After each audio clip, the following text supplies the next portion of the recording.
Bueno, saludos para todos los hermanos que estamos aquí presentes, para los que están online.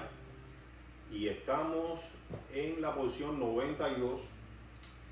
Y esta posición hace hincapié en un comportamiento del ser humano que no es bueno. Si no es bueno ni para él, ni es bueno para la otra persona, que es el hablar o comentar mal de esa persona, malintencionado, es decir, con doble ánimo con otra persona. Vas a hablar de una tercera persona con otra persona que no se encuentra, además, pero que lo vas a hacer de una manera que no es sana, que lo que hace es destruir a esa persona. Una de las cosas que va a hacer este tipo de acción es que se va a predisponer a esa persona con la que se le está hablando mal de la otra sobre esa persona. No es que no se pueda hablar, no es que no se pueda hacer un comentario, no es que no se pueda decir sobre un mal comportamiento de una persona. Lo que no se puede es hacer, vamos a decir, que leña de un árbol caído y nosotros creernos que somos perfectos y nosotros creernos que estamos bien. El mismo Señor dice que primero te quites la paja que tienes en tu ojo, que te quites el tronco que tienes en tu ojo, para después entonces hablar de la paja del ojo de tu hermano. ¿Qué valores podemos ver aquí? Que si tú eres capaz de amar a tu prójimo, entonces cuando tú vas a hablar de tu prójimo, lo vas a hacer de una manera sana. Es decir, posiblemente lo critiques, pero vas a criticar una acción errónea que está cometiendo él, pero no con el objetivo de hacerle daño, no con el objetivo de denigrarlo ante la otra persona, porque eso no es bueno ni para ti como persona. Es decir, te desacredita totalmente, te quita los valores y te convierte en una persona chismosa, te convierte en una persona que evidentemente no amas al prójimo, sino que prácticamente que lo odias, porque si eres capaz de hacer eso. Entonces nosotros, ¿qué tenemos que hacer? Evitar esas cosas. Tenemos que evitar cuando vamos a hablar de otra persona o estamos en medio de una conversación donde se va a hacer leña a esa persona, debemos darnos cuenta, debemos retroceder y pensar en ese momento: no es correcto lo que voy a hacer.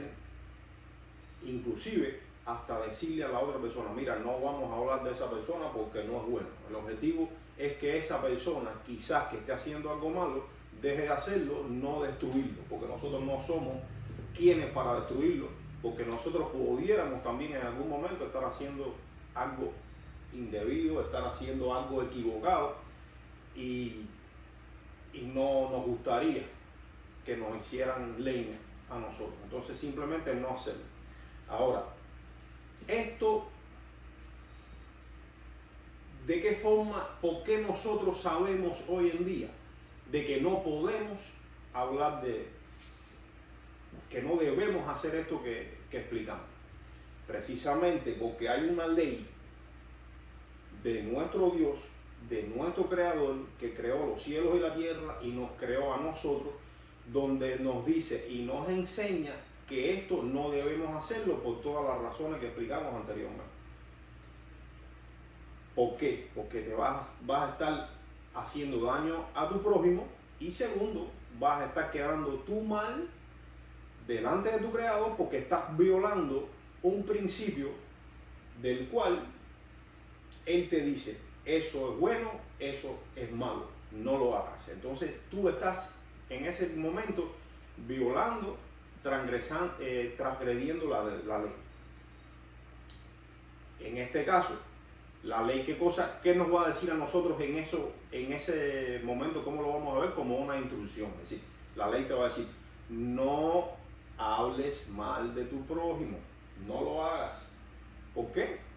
Porque bien. Es decir, tú lo recibes como instrucción y tú lo aplicas. Ahora, cuando eso viene a ser condenatorio para ti, cuando tú lo haces y cuando eso es un deporte para ti, el hablar más de los demás. Vemos que hay personas que viven del chisme y les gusta y se alimentan del chisme.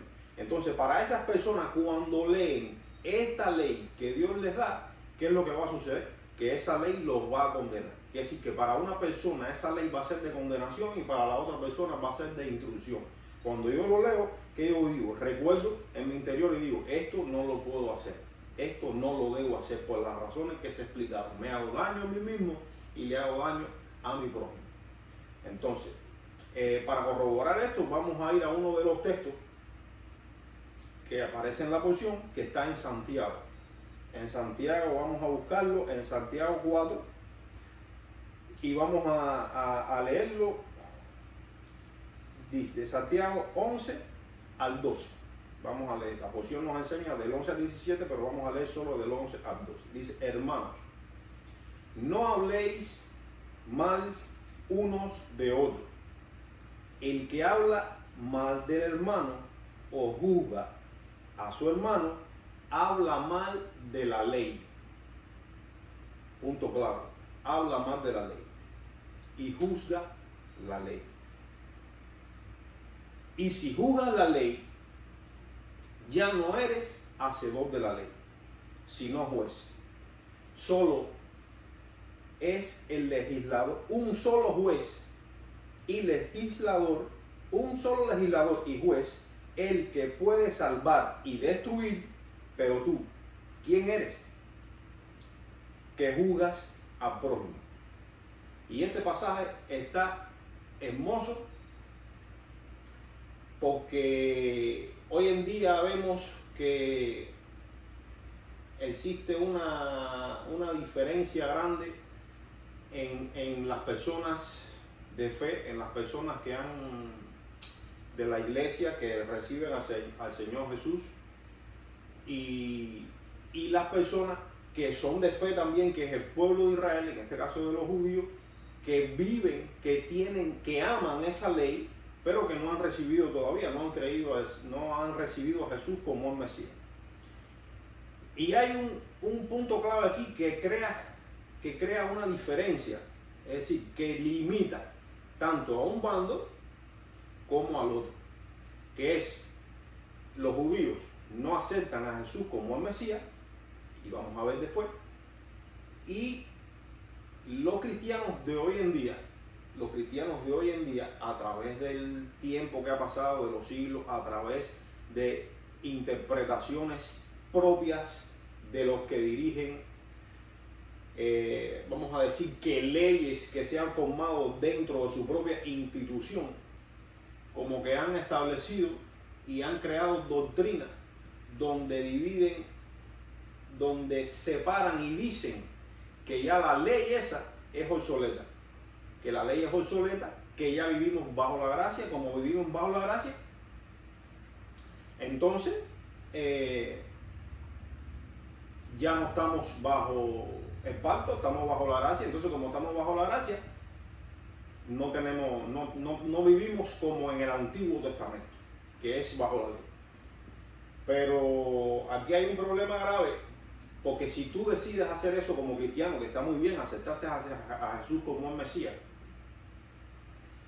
pero tú no te vas a regir por la ley, o simplemente lo vas a dejar como un pacto obsoleto, un pacto antiguo, te vas simplemente a perder de esa instrucción que Dios te quiere dar a través de esa ley. En este caso específico, en la de hablar más de los demás. Pero vamos a ver que dentro de la ley hay muchas cosas hermosas, muchas cosas que te van a nutrir a ti como cristiano, te van a nutrir a ti como creyente en Dios, que va a ser parte de esa alimentación espiritual que tú debes tener diaria, el conocimiento que debes adquirir. Tú debes conocer qué de esa ley te va a llenar a ti, te va a nutrir a ti. Por ejemplo, participar de las fiestas que el Señor ha estipulado, que son fiestas bíblicas. El cristiano de hoy no conoce esas fiestas. Sin embargo, por desconocimiento o por simplemente decir que estamos en el nuevo pacto, ya no tenemos que celebrar esa fiesta.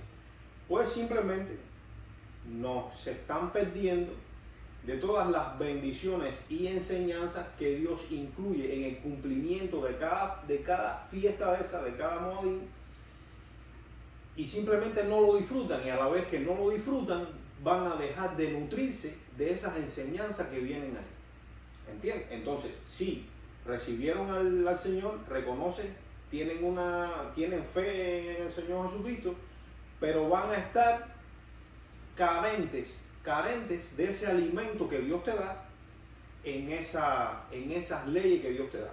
En este caso nos enseña acerca de no hablar de los demás, pero hay muchas otras leyes que nos enseñan muchos tipos de comportamiento que debemos seguir, que simplemente si no los seguimos, si no los estudiamos, si no los vemos, no los vamos a entender, y nuestra vida espiritual va a ser limitada, nuestra vida espiritual va a ser pobre, es decir, vamos a tener pobre alimentación espiritual.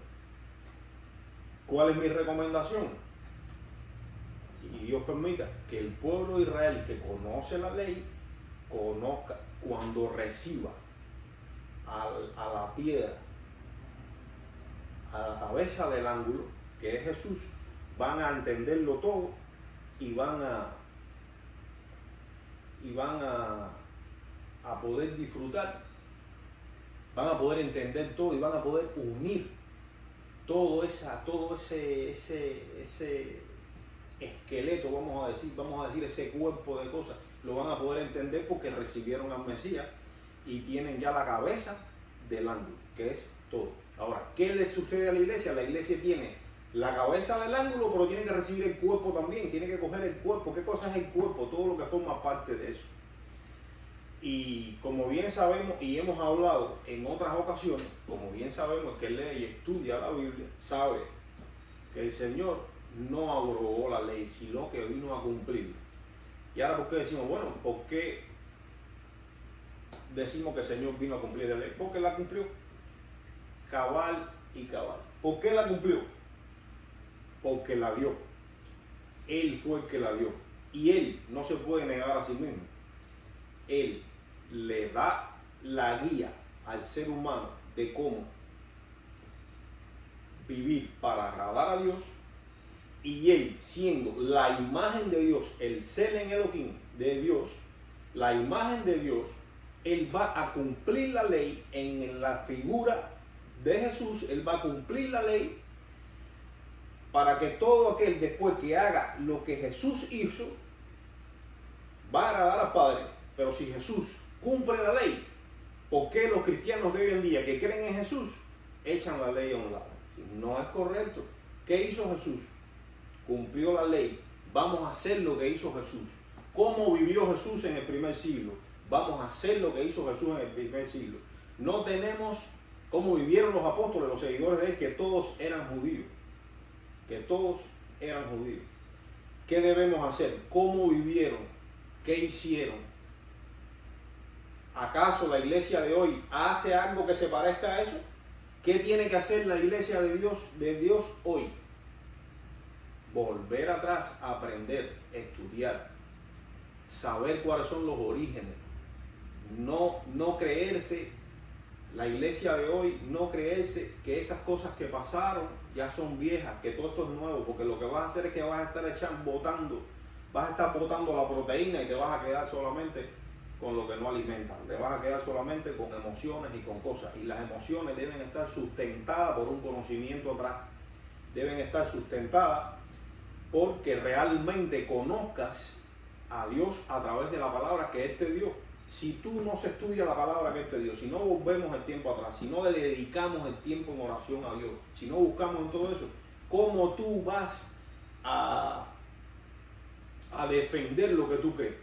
Cuando alguien te demanda de tu creencia, ¿cómo tú la defiendes?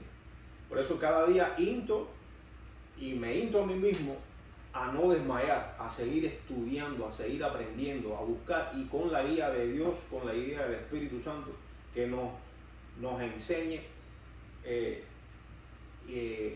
lo que hay en su palabra, nos enseñe las cosas hermosas que hay en su palabra para poder ir creciendo, ir alimentándote. Un cuerpo que no se alimenta se debilita. Un cuerpo que se alimenta progresivamente, un cuerpo que se va a hacer fuerte. De la misma manera, un alma, el espíritu que se alimenta diariamente, progresivamente, estudia y aprende, va a ser cada vez más fuerte. Y cada vez, si tú haces las cosas que hizo Jesús, cada vez va a ser más fuerte y se va a parecer más al ser en el hombre, que es la imagen de Dios. Y los voy a invitar a buscar otro pasaje de esta porción que se encuentra en Mateo. Es un pasaje hermoso, que es Mateos 17. Vamos a partir del versículo 1 y vamos a ir leyéndolo hasta el versículo 8, donde vamos a ver aquí una cosa interesantísima que sucede y que el Señor se muestra de una manera que es una de las cosas que te invita a que lo estudies, y vamos a ver por qué. Dice: después de 6 días Jesús toma consigo a Pedro, a Jacobo y a su hermano Juan, y los lleva aparte a un monte muy alto, y fue transfigurado ante ellos, y su rostro resplandeció como el sol. Es decir, si su rostro resplandece como el sol, su rostro resplandeció como el sol, vamos a acordarnos cuando Moisés subía al monte Sinaí, cómo venía con su rostro cuando bajaba, ese rostro que venía Moisés con su rostro iluminado, porque veía cara a cara, hablaba cara a cara con Dios. Y súper interesante esto que vamos a ver ahora. Dice, y su rostro resplandeció como el sol, y sus vestiduras se hicieron blancas como la luz. Y he aquí, fue visto Moisés y Elías hablando con él. Entonces intervino Pedro y dijo a Jesús: Señor, bueno es quedarnos aquí. Si quieres, haré aquí 3 enramadas, una para ti, otra para Moisés y otra para Elías. Ahora, Jesús en el medio se transfigura, pero la transfiguración de Jesús es la de Dios. Está en el medio, aparece Moisés a un lado, interesante, Moisés representando la ley, representando la Torá, representando el modo, la ley que ese mismo que está en el centro le dio, y aparece por el otro lado Elías, que es los profetas que son los que dan la profecía, profetizan, dicen lo que él quiere, y van a hablar también en sus profecías acerca del modo del plan que Dios va a hacer, el plan de redención que va a tener, que es a través de Jesús. Entonces, punto clave: Selen Elohim, Jesús en el medio de los dos. De él depende la ley, que es la figura de Moisés, y de él depende los profetas. La Biblia misma te enseña que a Dios nadie lo ha visto jamás. El Hijo, el unigénito del Padre, lo dio a conocer. Entonces, vimos que la transfiguración se puso como el sol, como su figura fue blanca resplandeciente. Moisés está del lado de él, Pero estamos viendo que este Jesús es el que nace después, supuestamente en el Nuevo Testamento. ¿Cómo es posible que Moisés lo conociera? ¿Cómo es posible que Elías lo conociera? Si supuestamente Jesús no había nacido en aquel entonces. Pero Moisés sí lo conocía y Elías sí lo conocía y estaba en el medio. Quiere decir que en todo el recorrido de la Biblia, cada vez que vemos la manifestación de Dios, estamos viendo la manifestación de Jesús delante de ellos. Por eso Moisés fue con él el que habló, con esa misma persona que hoy conocían los discípulos, y Elías también habló con Jesús, con la misma figura de Dios, hecha carne, hecha hombre, que es el ser en el hombre. Entonces, ¿qué quiero decirle con esto? Que no podemos, viendo al punto anterior, no podemos eliminar completo la ley. No podemos eliminar completo la ley. Porque si eliminamos la ley, entonces, ¿qué guía vamos a tener? Y estamos viendo que Moisés está delante, está al lado precisamente de ese que le dio la ley. ¿Qué va a suceder? Pedro, en su confusión, ¿qué hace? Señor, interrumpe aquello. Dice, entonces Pedro intervino y dijo a Jesús, Señor, bueno es quedarnos aquí. Si quiere, haré 3 enramadas, una para ti, una para Moisés y una para Elías. Estando él aún hablando, he aquí una nube luminosa lo cubrió y de pronto una voz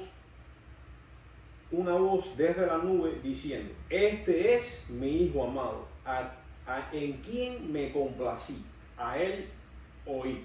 Porque este Hijo amado es el ser en Elohim que desde un inicio es el que está teniendo contacto y dándole la ley y está relacionándose con todos los profetas para recibir lo que Dios quiere. Entonces, ese mismo Jesús que hoy estaba hablando con los apóstoles, es el mismo Jesús que viene desde el inicio, que viene desde el Edén. Los discípulos, ¿qué sucede? Al oírlo, se asustan y se cayeron sobre su rostro y temieron en gran manera.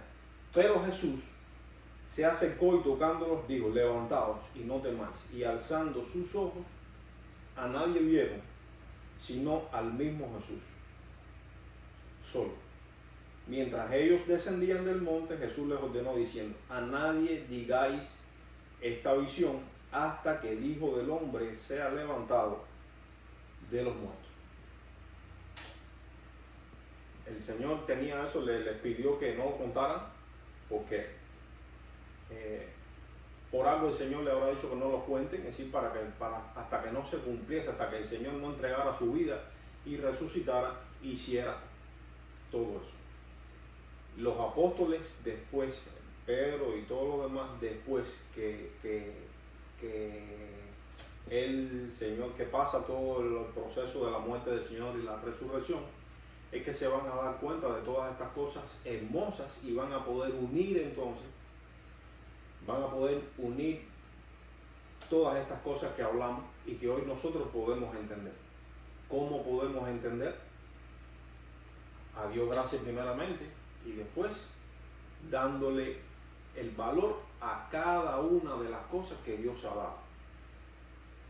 La palabra de Dios desde el comienzo hasta el final, desde Génesis hasta el Apocalipsis, desde la Torá, los escritos apostólicos, todo está guiado por ese ser en Elohim, por ese Jesús.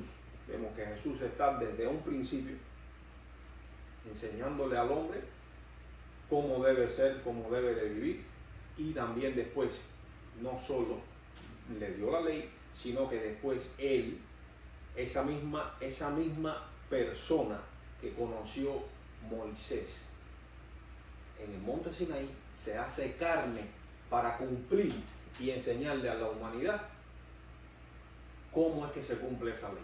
Por eso es que nosotros, a través de la vida de Jesús, vamos a poder llegar. Nadie va al Padre si no es por mí. ¿Por qué? Por eso mismo. Porque tenemos que hacer y vivir la vida que es Jesús. Dios permita que podamos entender esto de modo individual, que podamos irnos perfeccionando, que podamos entender cada día más cómo vivió Jesús, disfrutar las cosas que Jesús hizo. Jesús cumplió toda la ley, disfrutó todas sus fiestas, todas las fiestas que están dentro del pueblo de judío, hacía Shabbat todas las semanas, todos los días de reposo. Hizo algunos cambios, unas actualizaciones, sí las hizo porque Él es quien la puede hacer, más nadie. Nosotros, la iglesia de hoy, no es nadie para hacer actualizaciones y decir que esto es viejo, que esto es nuevo. El que hace actualizaciones es Él. Por eso vamos a volver un segundo a Santiago, lo que leí desde el principio, que dice: hermanos, no habléis mal de unos a otros. El que habla mal del hermano, juzga al hermano, habla mal de la ley y juzga la ley. Si juzgas la ley, ya no eres hacedor de la ley, sino juez. Uno solo es el legislador y juez, el que puede salvar y destruir. ¿Quién es ese? Jesús. Pero tú, ¿quién eres que juzgas al prójimo? Entonces, me invito y los invito a cada día humillarnos más delante de Dios, a cada día decirle: Señor, yo quiero ser como tú, enséñame como tú, enséñame a ser como tú. ¿Qué tengo que aprender? Ser abierto a ¿qué era lo que tú hacías cuando caminabas en este mundo? ¿Cuáles eran tus tradiciones? ¿Qué era lo que tú hacías? ¿Cuál es tu ley? Yo quiero cumplir tu ley, yo quiero serte fiel. Que Dios le bendiga y que haya podido ser de bendición.